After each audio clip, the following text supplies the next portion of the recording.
Jack Sorenson. Great conversation with Jack. Young man, just a very positive, uplifting young man, just an interesting past. Do you know what drift car racing is? I've seen video of it before, but didn't know it was called that. So we start the conversation. He has a passion for it. But how he really helps people is helping them with fitness and nutrition. He had an issue where he gained a lot of weight. He had some alcohol issues. He decided to turn it all around in college, lost 40 or 50 pounds. And then he's an engineer at heart. You could tell just by our conversation, the way he built that drift car, that drift driving car. He said he touched every bolt on it. But his perspective and how he helps people with losing weight, with getting healthy, very unique, very direct. Really enjoyed my conversation with Jack. We need more people like him that are helping people, especially here in the States, where we have a large population that's overweight, it's obese, etc. There's so many temptations. The food industry is just, doesn't care about our health. They care about making sales, etc. But just a great conversation with Jack Sorenson. Really, really enjoyed it. Thanks for watching and listening. Hi, I'm Joey Pinz, and here's my 45-second introduction. After starting my business in the 90s, I started developing poor habits of eating in my diet because I was working way too much. Before you know it, I found myself 340 pounds. The doctor told me if I don't lose the weight, I'm not going to see my daughter graduate. Took the next 7 months, lost 130 pounds. People think there's some secret. Ask me, how'd you lose that weight? Like there's some secret. There is no secret. How'd I lose the weight? Just one word: discipline. I've had other successes in life, and I attribute them all to discipline. Now, I'm not the king of discipline, but I believe that it can help all of us.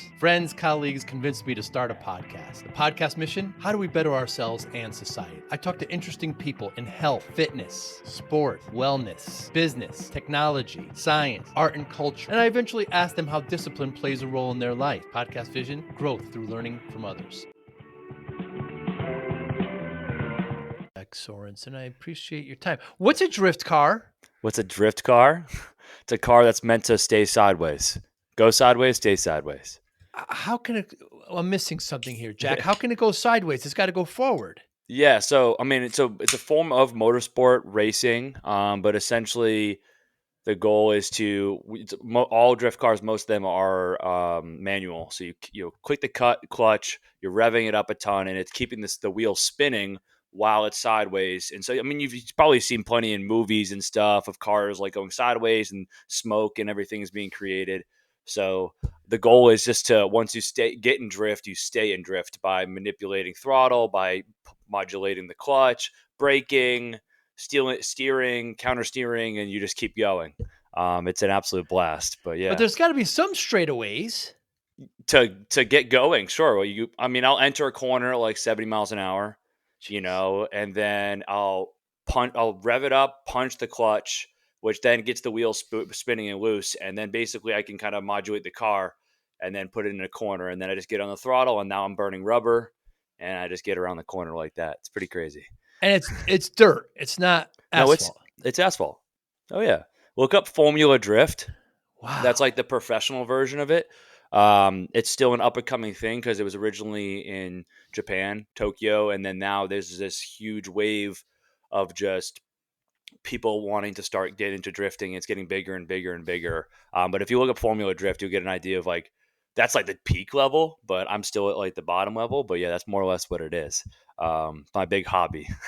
Very how'd you get into it? So I went to an engineering school. And I'm always been a car nerd. Been into cars for a while. I bought and sold, fixed up cars quite a bit in high school and then in college. And then there was this car club at school that I'm like, I'm just going to join it, see what's up. And then one of the seniors asked me, you want to go to a drift event? I'm like, what is this? What? Okay, sure.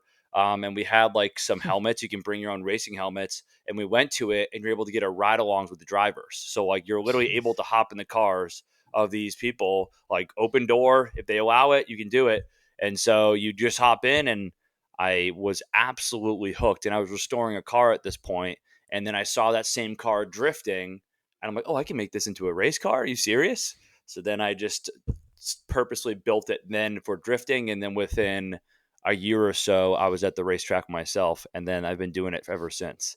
So, and then it's just you progressively get better and better and better. It gets more expensive and more Yeah. expensive because you kill a lot more tire. But I'm an adrenaline junkie, so it's it's unbelievable. It's so much fun. You There's said you nothing like it. touched every bolt. Correct. Yeah. In this fast-paced MSP landscape, how do you stay ahead? Introducing MSPinfluencer.com, your ultimate hub for MSP news, insights, and community connection powered by Forza Dash. More than 75,000 MSPs subscribe to our MSP Influencer Pulse weekly newsletter, staying informed and ahead of industry trends. Tune in to emerging podcasts from Joey Pinz and leading MSP voices, offering essential tips, powerful insights, and success stories. Explore our multi-authored blogs, crafted specifically for MSP leaders, delivering fresh perspectives and actionable strategies. Celebrate excellence with the industry-leading Forza MSP Influencer Awards, recognizing innovation, leadership, and impact in the MSP community. Join thousands of MSP professionals who trust MSPinfluencer.com to grow their business and expand their networks. MSPinfluencer.com, where today's MSP leaders connect, collaborate, and conquer, all powered by the Forza platform, helping MSP vendors work effectively with MSPs and helping MSPs grow. Yeah, And pretty is much there a every goal. particular frame body style that works better than? I assume not a sedan, right? It's a coupe. It could be either. There's a lot of sedans that drive. It depends on wheelbase and stuff like that, but a lot of Japanese vehicles are tends to be the better choice just from the Really? wheelbase. Yeah, like Nissans, Toyotas, older versions of them. Believe it or not, Mustangs. Like if we're talking American, Mustangs are very popular at the racetrack. You also have some older BMWs that are out there, German cars. But the most popular are Japanese cars. I think it's just because they're more purpose built for being sporty. And it's a smaller wheelbase. It's not as long. So it's just like very nimble and snappy. And so it works well on the racetrack. But And you go through all four tires in each race? so your front tires will last you quite a bit I see. because you're not burning through them. You're just using them as steers. Right. So your front tires will last you, 3, 4, 5 events at a time. But then like your rear tires, depending on how the power of your car, like my car is not super powerful. It's a small car, but it weighs like 2,000 pounds with me in it. It's very light. So I'll go through, two sets, more or less, two sets of tire in a day, more or less if I'm really ripping. It depends the speed of the track too. So like that'll be four total tires. But then you got guys that with like the big V8s that are pushing some crazy power, and they could go through 3, 4, 5 sets a day. So it can get Wow. pretty expensive. But I chose my car because it was the cheapest to start and the cheapest to continue. So that's why I keep up with it that way. I could easily go into another car, but it's just like, how do I keep this reliable and fun and the cost down where it's just like I can just get to the racetrack and enjoy it. And like that's my jam. So And but yeah. the rear drive Yes, it has to be. has to be rear. Has to be Yeah. rear wheels. Yeah, yeah. And I are they mean, road ready? Can you drive them on the yeah, road? you can ride on the road. Yeah, I drive mine on the road all the time. It depends on the state where you're at in terms of whether it's legal or not. In terms of like inspections and stuff. Like I'm originally from Massachusetts and my car was definitely not legal to drive, but did I Really? still? Yeah. I mean, Why was it they illegal? It was too low, damaging? too low. Too Like the low. car is just too low to the ground. Oh. And then my car is from 1990, so there's no like it's fully there's no catalytic converter, there's no emissions or anything like that, Mm. and so they just get stingy with that. In Massachusetts and California, it's similar. It's just kind of the way it is. Versus like I lived in Michigan, I've lived in Florida as well, and like anything goes there. So Mm. it's just like it really depends where you're at. In the country of like what's allowed. But like I said, in Massachusetts, like you can get around things. You 100% could. Like I still drove it all the time. It's just like don't be an idiot. Pretty much, just like follow the law when you're driving around. And I mean, my car is very, very bright and gets attention, but don't draw attention in other ways, I guess. Mm. But Takes yeah, regular gas? yeah. Well, 93. Yeah, 93. So a 93. higher Yeah. octane, so it can Yeah. run better, run more efficient, put out more power. But most drift cars are probably running 93 or higher, like Hmm. 100 octane, like race gas.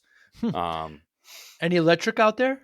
there's starting to be, believe it or not, some people are turning Teslas into drift cars, and which is crazy. You basically have to get rid of all of like for if it's an all-wheel drive version, you have to kind of get rid of the mechanism that controls the front wheels. Right. So then it only spins the rear, and then you have to somehow connect the rear wheels to spin together because most cars nowadays have what's called an open LSD. So it essentially, like when you're turning, the innermost tire is turning less.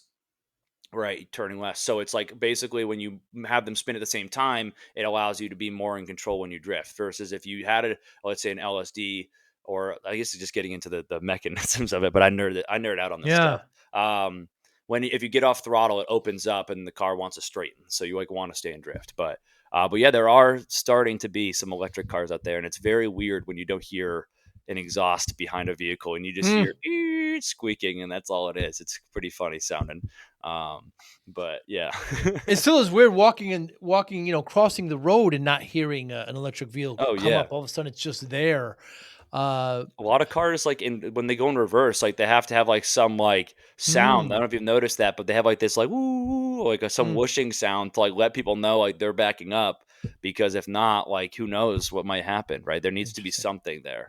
And I think there's also a lot of cars artificially making sounds I now, saw that. just Yeah. because it can be kind of get dangerous at Yeah. times, because Yeah. people just don't know they're there. Especially at like during the day or whatever, someone's crossing, they don't hear it coming. You never know. So yeah, a little bit of So a car nerd. yeah, that's for sure. So you've been an engineer most of your life. You love it. Yep, But then when you went to college, you found yourself you gained some weight there and you had to kind of correct. make a change. What happened? Oh yeah. I mean, it stems. So like, I put on a lot of weight very quickly. So I played college baseball, and I played sports all of my life, basically out the gate, like very young. My dad was just like, old school traditional, and like what he knew was sports, like get him in sports, learn how to be a teammate, work with other people, all that stuff, which is fine.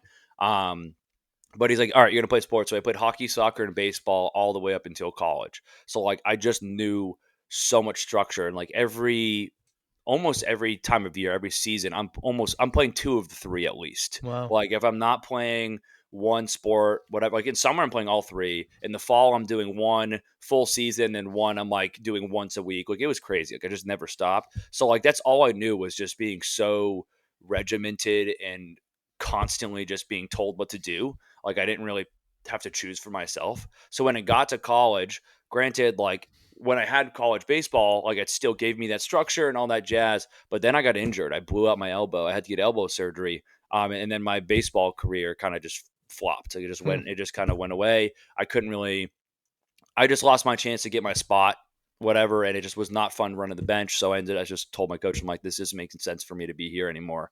And he understood. So then I just lost all sorts of structure, like Hmm. none. And like when you go so long relying on external things to tell you what to do, and there's no internal, oh my God, I didn't know what to do. Hmm. I really had no idea how to go through my day. I didn't know how to function, to be honest, because I'm just so used to being told what to do. Um, so then it kind of just brought together some bad habits, started binge eating a shit ton, like a lot, like every night, just like trying to fill my time. Just one bag of chips. And then it would just keep Hmm. going. Hmm. And then I have like a little bit of alcoholism in my family, just like something like each kid, everyone's had some sort of issue with it, and it got me probably the worst out of everybody, where I just couldn't go a day without it. Really dangerous. So I put on 80 pounds in one single year, like 1 year. Like it was really really bad. I got to a really big tough spot. But I knew sports. I knew how to work hard. Hmm. So like when I started to try to lose weight, like it was really kind of like fighting an uphill battle, because I just kept working hard, but I kept things around and had to go sober. Um, Big pivotal moment, went sober, and then just got super super into health, and I lost 60 pounds in 1 year, give or take 1.5 years. Wow. I know you had quite a big journey yourself, so it's like you get that. Um, but yeah, lost all the weight, and then some, because I was already kind of on my way to getting more heavy. And I'm not a tall guy. I'm 5'9". So when you're 5'9" and 220, it's Hmm. not necessarily anything healthy, right? Hmm. It's not good. So, um, yeah, so then I just got so into just health, and I nerded out on things. Like I loved learning. And I think that was tough when, I don't know, like I loved cars and I love learning about cars, but then like engineering, just it still felt like school. It never was like something like I got excited about. It wasn't for me per se. So like when I started learning about health, I just started to kind of just indulge in it, learn a ton of things about from studies, a lot of self-taught stuff. And I got so obsessed with it. So then all of a sudden I'm like helping people all the time. And then it just took off from there. Hmm. It just took off from there. My love for it kind of took off. So yeah. Yeah, But yeah.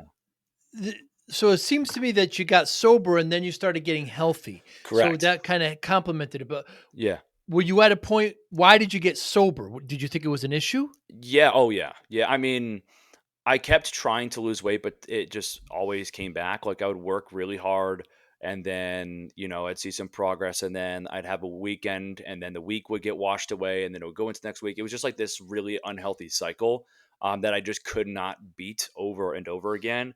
And it was really just frustrating me a lot. And then when I started learning more about just food, calories, understanding intake and everything like that. I'm like, holy crap, like alcohol, like when you're putting back 3, 4 beers a night Mm, as just like a part of your routine, and then also eating a ton of food, it's like I could like you can't outwork that, right. right? And that's knew what I had. I knew how to work hard, but like there's an extent where like you can't just keep doing tons of cardio and you can't work over and over and over again each and every day. Like you only have so much time in your day.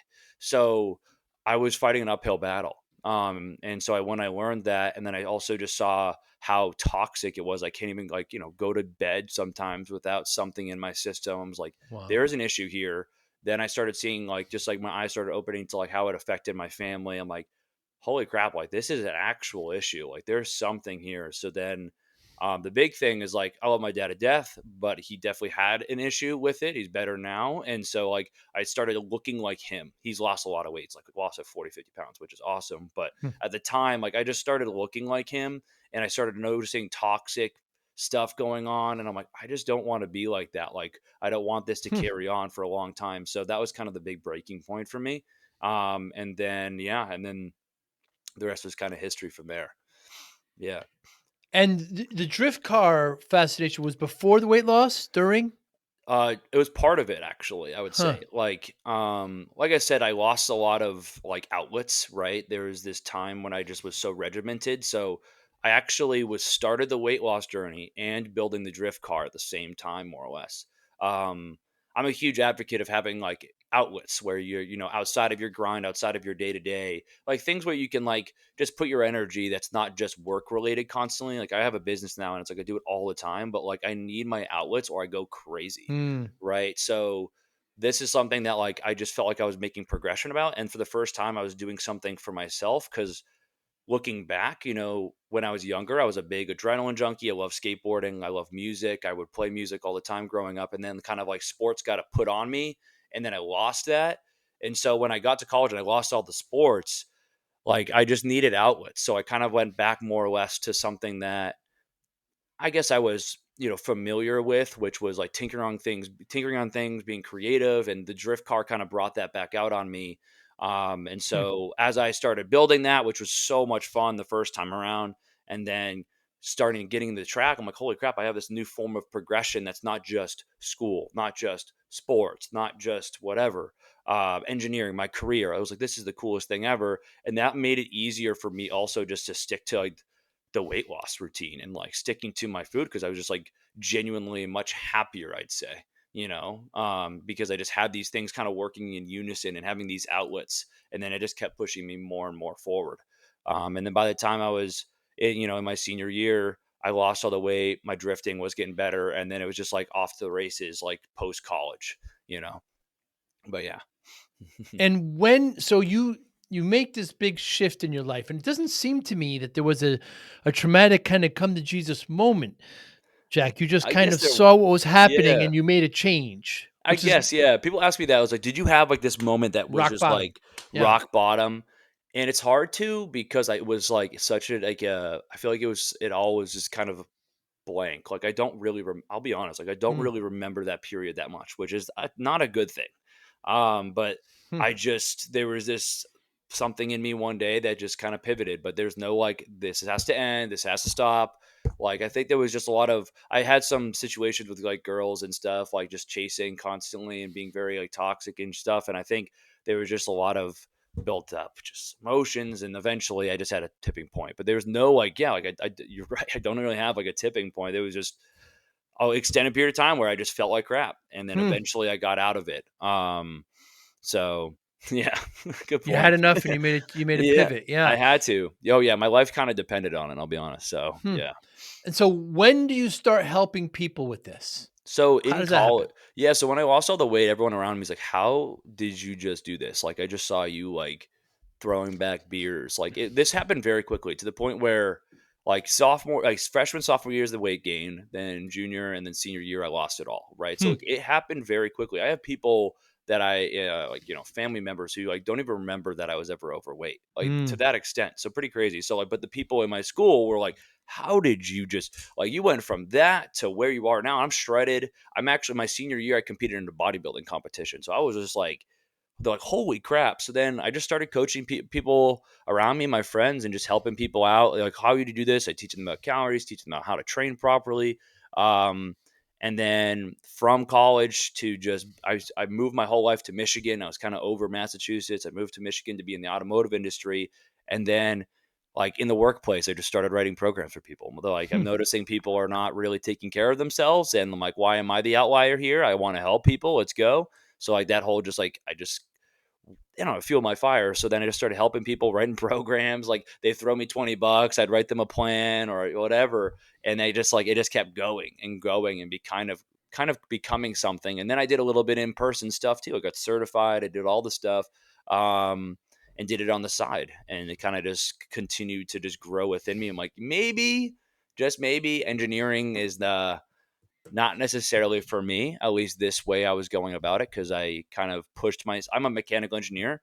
I love physics, I love movements and all that. But then I pushed myself towards more the tech world, self-driving cars. It's funny that you mentioned electric cars. So I worked with Hmm. self-driving cars, and there was a lot of just sitting at a desk, not solving problems the way I liked to in college, and that's kind of the avenue I put myself in the career. So I really did not enjoy it a lot, but I had this thing kind of building up on the side that was like really firing me up like all the time. Like I literally would gladly stay up at night writing programs or helping people. I was like, there is something here. So, mhm. And when you're working with somebody, when somebody comes to you, what's the biggest obstacle that you generally have to convince them to hurdle, to Oh man, overcome? loaded question. I mean, I meet people where they're at, so everyone's different. Yeah. But let's say like the ideal clientele, which is often, if we're talking corporate world, the engineer, the finance brother, the salesperson that just feels like they don't have enough time. They claim they don't have enough time. Right. That's the biggest one. And they're so used to like, they only know how to commit all in, where it's like, I know how to go 4, 5, 6 days a week. But like, for me, it's like opening their eyes where it's like, get away from the all or nothing mentality, get away from like the intensity mentality, which is what people know is like how to go all in on something, Right. and see it more as a lifestyle switch. It's like, I just want you to learn how to not stop, Hmm. and it's like a way different switch. It's like instead of going five, go two, go one. But then like who's going to get further? The person that inevitably always does two a week and does to the end of time, or the person that goes 5, 6 days a week and then Harder and falls off in stays. 2 or 3 months. And so that is the number one thing I see the most is like people just know how to work hard temporarily, but then it's like, how long can you actually do that? And health is not an intensity game as much as Hmm. people want to think about it, because they know sports, they know all this stuff, which is all about intensity. But health is more of how long can you do it? Keep up with it. That is the main thing, the main driver. So, and that's how I can, once you give someone that shift in the mind, all of a sudden it opens up this possibilities of like what they actually can do. Because I could give someone a program, hey, eat this, do this, and they could do it and they'll get the results. But that doesn't teach them anything. So Hmm. you teach them the lifestyle, how to live it, how to just do it in their sleep. It's automatic. That is like lifelong change, because now they're going to do it up until they're into their later years rather than just like do it for that year with me or whatever. You know what I mean? But yeah, I'd say that is it for sure. Yeah, too many people. Jack, they kind of look at this as like a finishing line. When I get to my goal, I'll be done, Yeah, and then I they can see go an back to the way it expiration date. was. Yep, there's no Yeah. expiration date. Yep. They don't see an exit strategy. They just think of just the results. Like, and weight loss is obviously the big thing that a lot of people go after, which is awesome. But I like to tell them, like, your weight loss is going to be the byproduct of the person you need to become Mm. um, to get to the weight loss. Because what happens after? Have you planned for that? I'm like, if you work with me, you're going to get there. There's no doubt in my mind. You give me effort, you talk to me, you communicate, you give it your all, you're going to get to the weight loss. What happens after? And they're like, oh, and I'm like, exactly. So there's got to be something else. Like it's got to be different. Why? Like, what's the big why? For me, I want to be around for my family as long as possible. I want to be able to keep up with kids when I have them. I want to be the best partner I possibly can be. I want to be the best friend. Like that stems from just being healthier, being my best version of myself. Because I know what it's like to not be that, right? Like the total other end of the spectrum, a toxic person, and I will never ever be that again. So like that drives me just to keep up with it, right? No matter what time of year, no matter phase of life, boom. So it's like instilling that on everyone. That's like my big mission. That's the big mission for sure. And what's the difference between losing weight and getting healthy? Oh man, it's a double edged sword because it's like part of it, like losing weight does inherently get you healthy, but someone that is a little bit more overweight can still inherently be healthy in sense of like healthier habits. They're moving more. They could be eating quality food. But at the end of the day, someone could be eating quality food and still eat too much, Hmm. which is the tough part and where a lot of people get things wrong, where it's like they could still eat right, but then they don't lose the weight. And inherently, someone who is obese is more likely to be, unfortunately, hit by the horseman diseases, right? Your stroke, heart attack, right? Cancers, all that stuff. Like it's a known fact that if you are going into your later years obese, you will potentially have a higher chance of getting those, right? So Hmm. it's a double edged sword because you can still be healthy and be a little bit overweight, but weight loss is damn important. That's for sure. And for those that say that they, work out so much, but they still can't lose weight and don't want to discuss what they're actually eating, you say Yeah. what? Oh man. I said like I kind of put in perspective. I'm like, if you have a financial issue, right? You have a financial problem. I kind of relate it to what people know. That's how I do a lot of things. I work with a lot of business owners. Like I relate it to what they know. I'm like, if Hmm. you have a financial issue, are you just like not gonna look where money's going? Hmm. Like, are you just going to just keep going about things and what are you? No, you're gonna maybe go to a financial advisor. You might go to you might have a CPA, and you're gonna see where money's going. So it's like, why in the hell would you not do that with the most important asset you have, your health, right? You need to know where food's going, right? You need to know, even if it's for a day, right? Like that's just a limiting belief. That's just like them putting up this wall, and it's like shifting their mindset and making them understand like you need to know where things are going to actually create an action item or a place to go, right? You need to. It's like a necessity. I Hmm. mean, people want to like just follow the like a meal plan and they'll be successful, but like that still doesn't do anything because they don't actually know how much they're ingesting, right? So that's usually my answer. Just kind of opening their eyes to something they understand and know, and then if that doesn't get through to them, um, then we just pivot to more of just like making healthier choices. And that still does result in weight loss and obviously just being healthier, but it's still like you're still at the tip of the iceberg because at one point, if you're still overeating, if you're over consuming, like you're gonna plateau and you're not gonna get to where you want to go. Hmm. So like inevitably there will be a point where you probably will need to understand what you're putting in your body at some point, especially if you have a lot of weight to lose, without a doubt. Without a doubt. Like I lost about 40 pounds of the like 80, more or less 40 pounds of just pure, just eating healthier and working hard. But then like I was still had some belly fat. I still was getting out of breath. I still was just like not as athletic as I used to be, all these different things. And I'm like, there is something I'm not doing. And then it's just, I was still overeating. Even if it was healthier food, I was still loading up too much rice. I was still having too much pasta. I was still having, yada, yada, whatever it was. Right. So that's Hmm. open their eyes a little bit. Yeah. It's shot. What if discipline wasn't about punishment, but about unlocking your best self? I spent 2.5 years writing Discipline for Greatness because discipline changed my life. And I know it can change yours too. This isn't theory.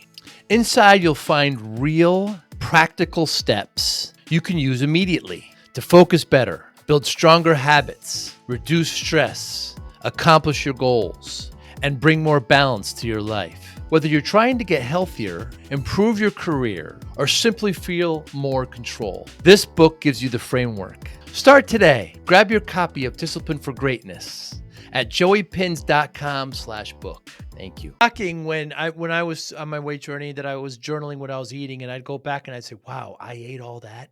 Yeah. It's crazy. It's a worthwhile exercise to write down what you're Even eating. one day, like Yeah, like one day of you going to Starbucks and getting your drink, right. you going to whatever, and you don't really know what you're putting in your body. And you can even make healthier choices out and about, on the go, getting Chipotle and all these things. But no, they're not measuring their food. They might have 1,000 calories or 800 calories up on that menu. But do you see the people that are running that? Do you think they're measuring that Mm, scoop? No, it could be still way more, and that's why it's like you can make healthy decisions, but you really don't know what you're putting in your body. So, um, yeah, it's definitely a challenge. The world we live in right now.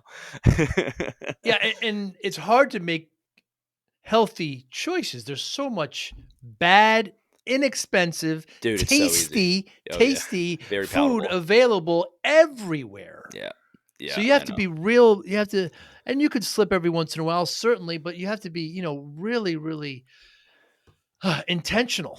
Yeah, there's a knowledge gap, and I think that's where a lot of people like. There's just a lack of education of like Mm, what is good, what's not. And so people just will go it so long without understanding food, and the way supermarkets are set up is that almost always the healthier food is on the exterior, yeah. right? Always the exterior. But where do you see most people spending their times? Up and down the aisles, right? Mhm. And it's just the palatable food. There's the food that's very tasty, enjoyable, that you can eat a lot of very quickly. That's the horseman, man. That's the real stuff that causes issues. And so there's an education thing where I'm like, I just teach people how to like interesting enough, I actually have a client right now, that he came to me. He has an overconsumption issue. I mean, everyone usually does when they come. Um, but he loves Dr. Pepper. Hmm, Like he just like loves soda and everything. And I relate to this heavy because I loved Coca-Cola. Like I me couldn't go too. a day without it. And I hated Diet Coke when I started drinking. I'm like, Mm, what is this? This is disgusting. Eventually I got around to having it. But I told them, I'm like, I understand Dr. Pepper is very like, important to you. I'm like, if I show you how to have Dr. Pepper temporarily, like I want to temporarily show you how to have it every single day, because at the end of the day, it's still more or less calories in, calories out. Like, will you be more adherent to your goals? And he's like, 100%. I'm like, really? Okay, cool.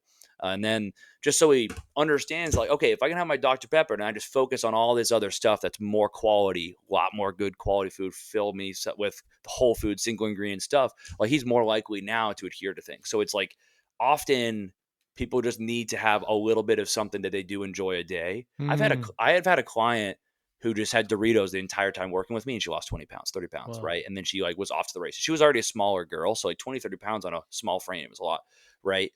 And she had Doritos for like 4 months straight every day. And it just like, is it inherently not the greatest for you? Sure, 100%. But then it's like making sure if that guarantees that you actually get your shit together and like start focusing on the real food, good food. Now all of a sudden, like eventually, like you won't even want that stuff. And that's what I did with Coke. It's like, all right, like Coke's clearly something I just like. I have a sugar tooth for this stuff. Like I love sweet things, had like whatever. If I just allow myself a little bit this and like obviously it takes a lot of discipline to create that and understand mm. that whatever, but like it does really help. It really really does in this day and age, because everyone's got their little guilty pleasure, man. Everyone's got one. Can you be healthy and still drink alcohol?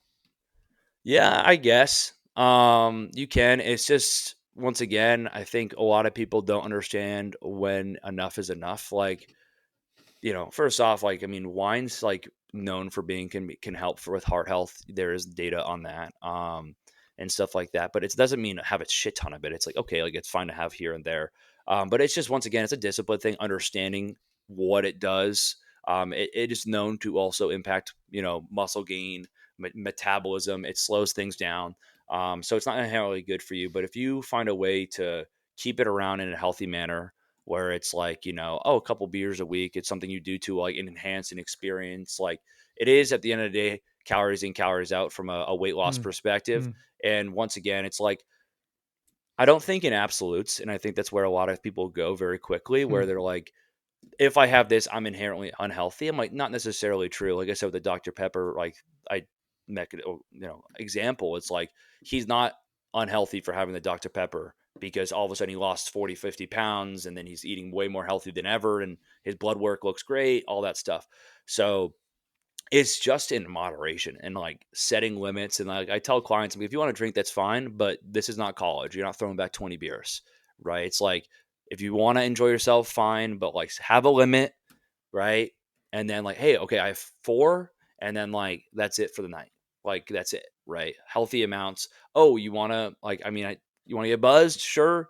Then you're going hard alcohol, and that's just the way it is. But like, mm, I'm not saying every day either. I'm like, if you want to do it, like enjoy yourself, but then you better get back to your routine and the stuff that fuels you, that makes you feel good, that keeps your hormones happy, right? That keeps you on track the day after, whatever, right? Like for example, I was just at a festival all weekend long. It was just music festival, and I was having pizza and stuff, whatever. I was walking 25,000 steps, and I'm like, all right, like I'm gonna enjoy myself. This is not something I do often. I was looking forward to all year long, and pizza was like the most easy thing ever there. But I also had a protein dense breakfast, so like that was fine. But now, like when I'm back in my routine, like I'm getting back to it. So it's the same analogy for like if you want to have alcohol or whatever. It's like cool. You know what? If it's not something you do often, be present, enjoy yourself. All I ask is that you just get back to it, right? And the thing is, it's like just make sure it's like a lifestyle that you enjoy, that like you getting back to it doesn't mean you're inherently miserable, because that's where a lot of people go to, is like, oh, they have salad diets, they have this miserable mm. food every day, and they're like they don't look forward to getting back to it, right? So now I'm rambling now, Joey. But I love this stuff.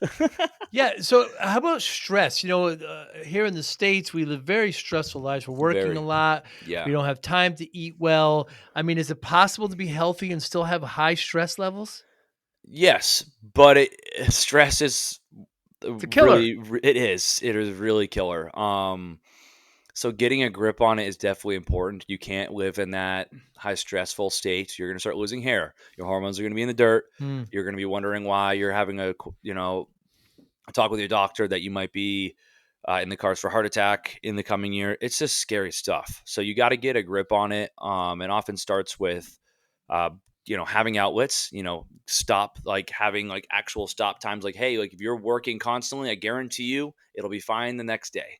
You're okay to stop. Like, just we put this in our mind that like I am a failure if I do mm, stop working, mm, but like you're a human, you'll be fine. The next day is fine. So it's just like creating healthier habits around the work, or um, especially with sleep is huge too. It's like actually learning how to wind down at night instead of just basically, oh, done with work, now kids, now I'm gonna do emails in the bed with my phone in front of me, my eyes up until midnight, and then somehow gonna fall asleep. Like, you're not gonna get quality sleep. That's not gonna help manage your stress. Like, you need to actually wind down.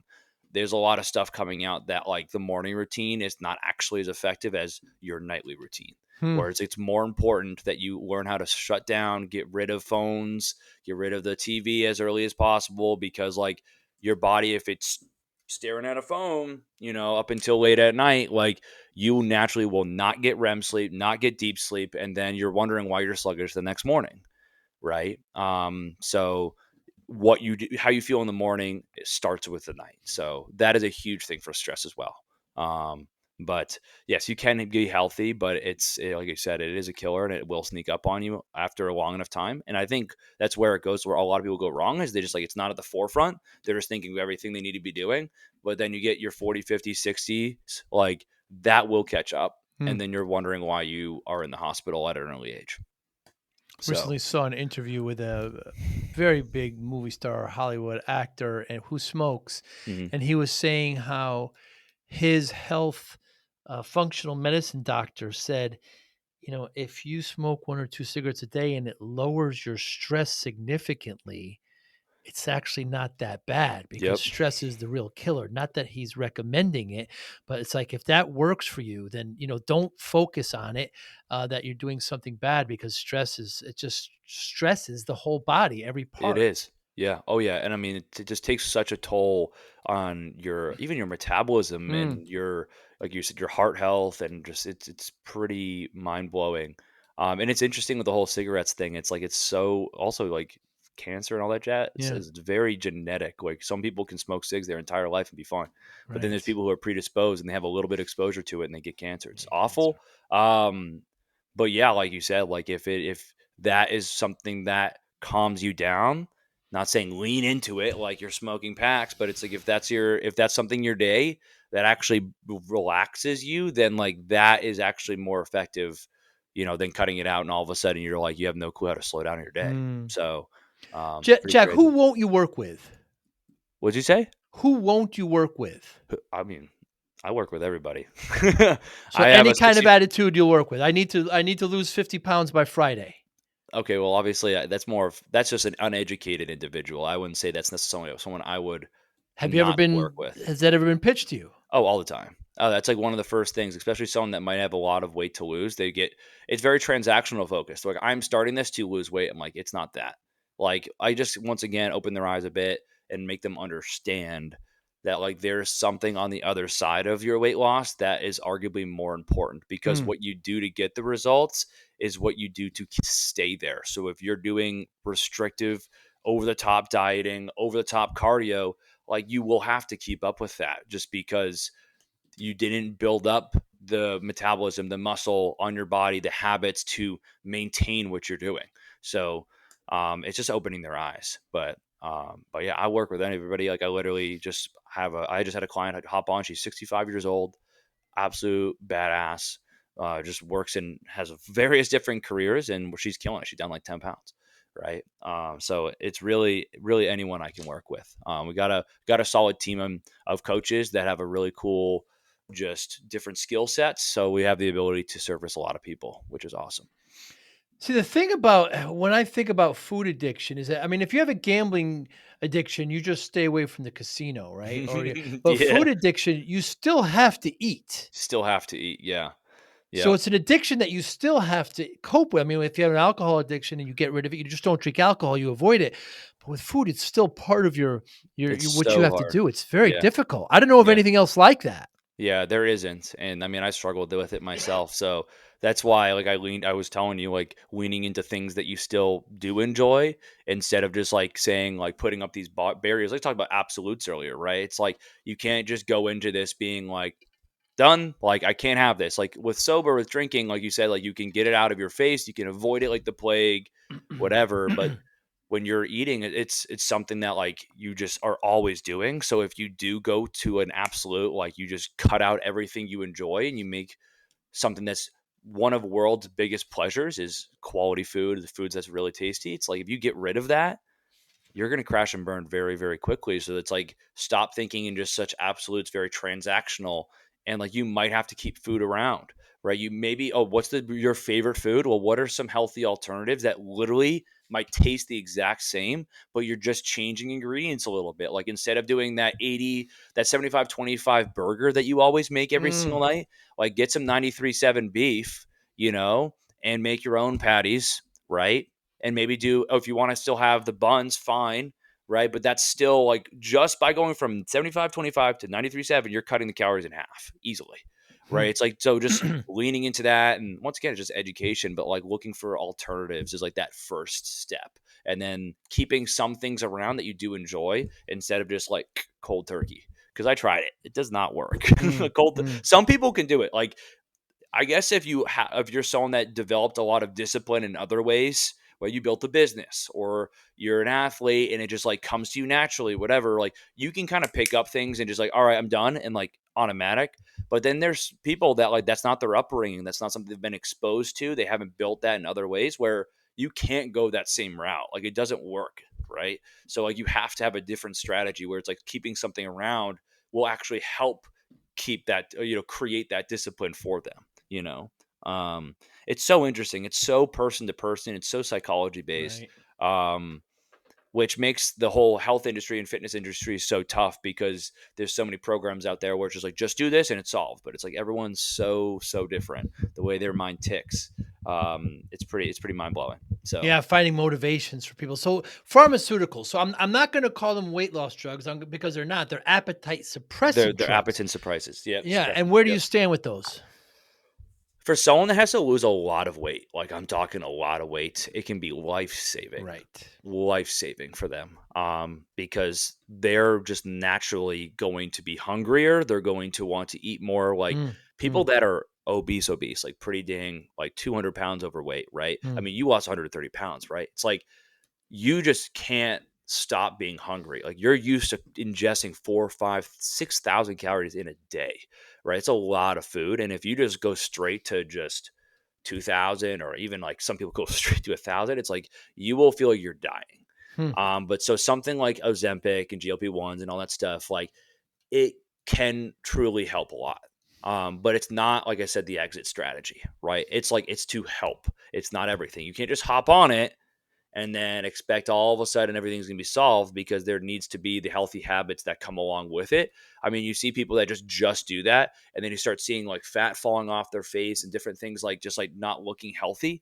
So it can be life-saving, but it needs to be also used in the right way. But some people that are not super obese that are going on it, I think is the wrong way to go about Mm, things 100%, because it's like it's not cheating, but it's something that like you're not going to build up the right necessary habits if that's just what you're doing. Just what you're doing. I mean, my dad went on it and he lost 20, 30 pounds, 20 pounds. And then he's like, what do I do now? I'm like, let's chat. um, did he get off of it? what? Yes, he did. I'm pretty Yeah. sure he's off of it now, and he lost another 20 because he started realizing that, oh, I drink too much alcohol. Oh, Mm, I mm. snack on nuts way too much per week.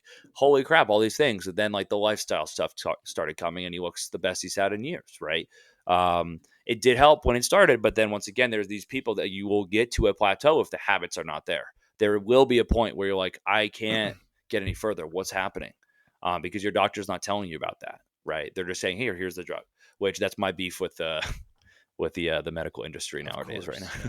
That's how they now. make money, yeah. Has Yeah. there been anything in the last month or so, Jack, that you changed your mind on? Change my mind on. I don't know. I don't know. There's a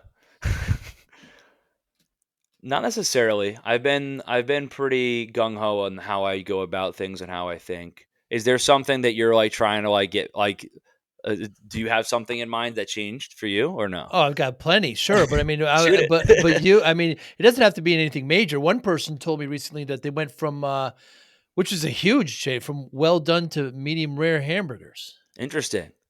No, I have How not. can No, you I've have a not heard. well done burger, by the way? I guess it's a I have discussion no for another idea if day. you wanna Yeah, just have some rubber. that's another Um, discussion. yeah, that's interesting. But no, not really. Not really. I've been very like, this is how I do things. It works. It's keeps someone, moving forward. It's the lifestyle switch. I've never been a fan of the fads and all this jazz or whatever. Mm. So it's not like I'm pivoting out of like, this is how you do it. This is how you do it.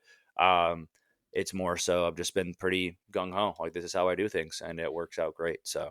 How do you Um, balance being a great coach and helping these people and also being a business owner and having, having employees and having to run P&L and taxes and this kind of stuff? It's a big shift. It is a big shift. You're right.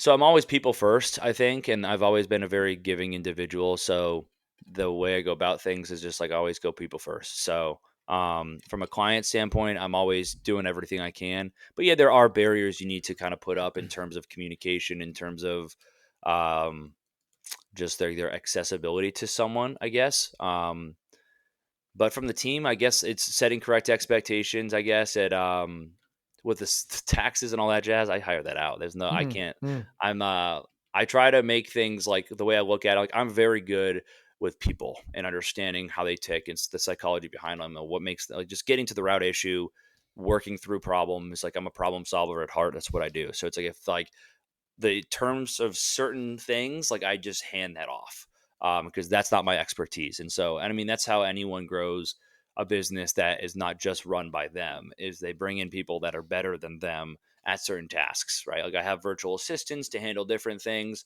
I have my assistant coach that's really good at things. I have my CPA, my tax guy that's very good at things. My social media manager who makes edits and tells me what to do. Like you bring that around and like everything just starts running better. And that's how I can really focus on the clients, which is what I'm good at. Right. Hmm. Which is what I'm good at. So, and the vision, because obviously I have this big idea of like what I want to grow my business into. So I'll be the vision guy, I'll manage the clients, and then everyone else can do what they're good at. Right. I do like systems though. I am a nerd with that Hmm. stuff. Like I like Hmm. building out things that communicate to each other, coding and jazz like that. So um, I do Hmm. lean into that when it's time for that. But yeah.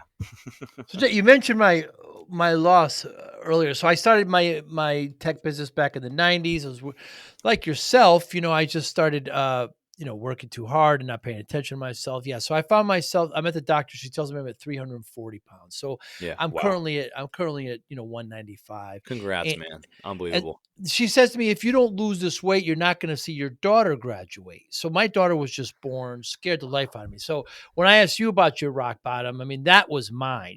Right. The thought of not being there for her, the thought of, hey, I can abuse me all I want, but now I have something bigger than You me, and have, it's my family. So the next 6, 7 months, lost 130 pounds. I went from 46-inch waist to 32. And like you said, you kept it off. These weren't temporary changes, right? These are lifelong changes. I knew that once I wanted to get to my ideal weight, I was going to stay there. I got rid of my old clothes, right? A lot of people kind of hang on to those, right? I oh got yeah. rid of them. I didn't want to fall back to You, anything. So when people always ask me how I did it, like there's some secret, there's no secret. Jack, I just say discipline, right? I say right. motivation, routine, willpower, etc. How does discipline play a role in your life, Jack Sorenson? Um, I guess it's more so just reps in something that I just do each and every day. Discipline's a tough one because I think it comes with action and reps of doing something. It doesn't start as discipline. It starts as something that you might not want to do Hmm. initially, Hmm. and after a long enough time of doing the reps, the action, you just do it automatically. It's just like something you like that you just like, it's a part of your identity. And that's kind of how it is for me, where, I don't think twice about what I eat. I just do it. Right. I don't think twice about like taking some action and getting on phone calls and hustling with my business. Cause it's like, it fires me up and it's just something I do. Did I enjoy it when I started? Hell no. But like it's something that you just do. It's an identity thing. And now like I have the discipline. But yeah, I guess that's kind of more or less how it's been always with me. Is just like it's always just like keep taking action, keep taking action. I'm gonna eventually. This is just gonna be something I do in my sleep, and that's what ends up happening. I think discipline's a tough subject because like inherently someone does not have discipline at the start, and it's hard to build it until you have enough evidence that you can do the damn thing, and then you start trusting yourself, and you're like, okay, well, when I do something, like when I say I'm going to do something, I do it. And then there's like when the discipline really begins, like you probably didn't build it up just overnight. Like it took time because you started seeing evidence. Oh, this works, right? You took action. There's a cause effect. Things start happening. So that's kind of how it is with me. It's like, okay, like there's a direct, like my life gets better when I keep doing this, right? When I keep up with things, I feel better. So it's like now I'm more likely to keep going, right? So I'd say so that's the way it is. So it sounds to me, Jack, you're describing routine. You're creating a routine. You're sticking Yeah, with it. repeatable actions. Yeah, Yeah. repeatable actions. I think that's like the most important part. And that's like literally what I do. Like step one with like clients and people I work with, or even just people I'm just telling them like basically, it's like you need this to be extremely repeatable, and consistency and patience is what most people lack. Hmm. Is that like people underestimate how consistent you need to be over a long, long period of time. Um, so it's like this needs to be repeatable, and that's the whole conversation we had earlier, where it's like if you go like 2 months of 5 to 6 workouts and then fall off, like that's not repeatable, that's not consistent, you're not going to build discipline, right? But if you can manage to, right, if you can manage like you know keeping a quality food around, if you have this whatever, like that is building the consistency, which inherently is going to lock in that discipline. So it's just that repeatable action, keeping it familiar, and just sticking to it as long as you can, and making it like, I like to say, it's like have the least amount of friction possible when doing an action. Hmm. So like that looks different for everybody, but when you're starting out and trying to build that discipline, like it's what makes or breaks someone, Hmm. it really, really does. What motivates you, Jack?